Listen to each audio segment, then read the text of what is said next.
Renovating a rental property, what is it you need to know?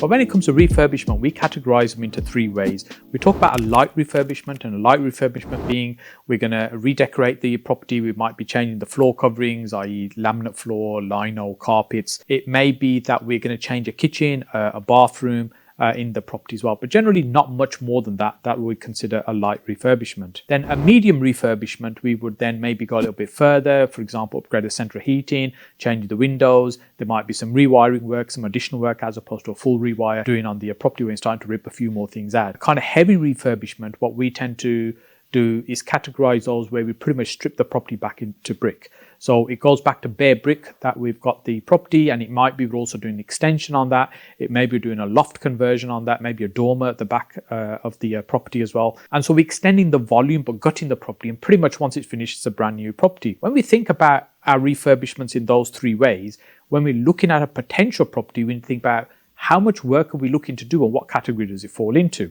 So for example, light refurbishment, you might be able to just manage the trades to get that done.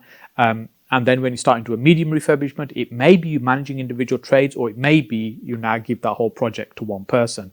And if it's a heavy refurbishment, we'll generally allocate that all to one individual to do that, i.e. one builder to do that entire project, rather than trying to manage the individual trade. So unless you've already got the experience managing property renovations, or you're involved in a trade, for example, electrician, plumber, and you're already familiar with the work involved in terms of stripping out and putting a property back together, managing a refurb can be quite difficult without those skills. Now, when we're talking about renovations, particularly with regard to buy-to-let property, we've got to bear in mind what we need to do is get a return on that investment. So that means we need to renovate the property to a good standard, but also we need to make sure we're not overdoing it. We're not spending money on things that are not really going to add any value or not really going to give us any more return on money. So if you're putting a super expensive jacuzzi into the property, well, are you really going to get any more rent? Probably not.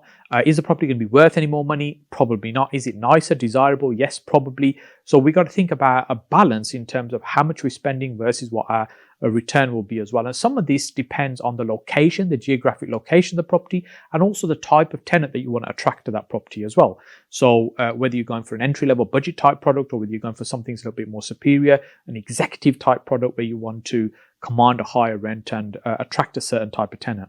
Hey, if you're enjoying these short videos that we're doing called Saj Dailies, then make sure you also check out our longer form content that we have on the channel. There's probably about 300 videos that are on the channel that we've uploaded over the last few years, and there's a lot more content uploaded regularly. And if you're enjoying it, then make sure you click on that like button. Also subscribe to the channel, but more importantly, leave me a comment. Let me know what it is about these videos you're particularly enjoying or particularly liking. And once you've done that, make sure you click on this video, and I'll see you over here next.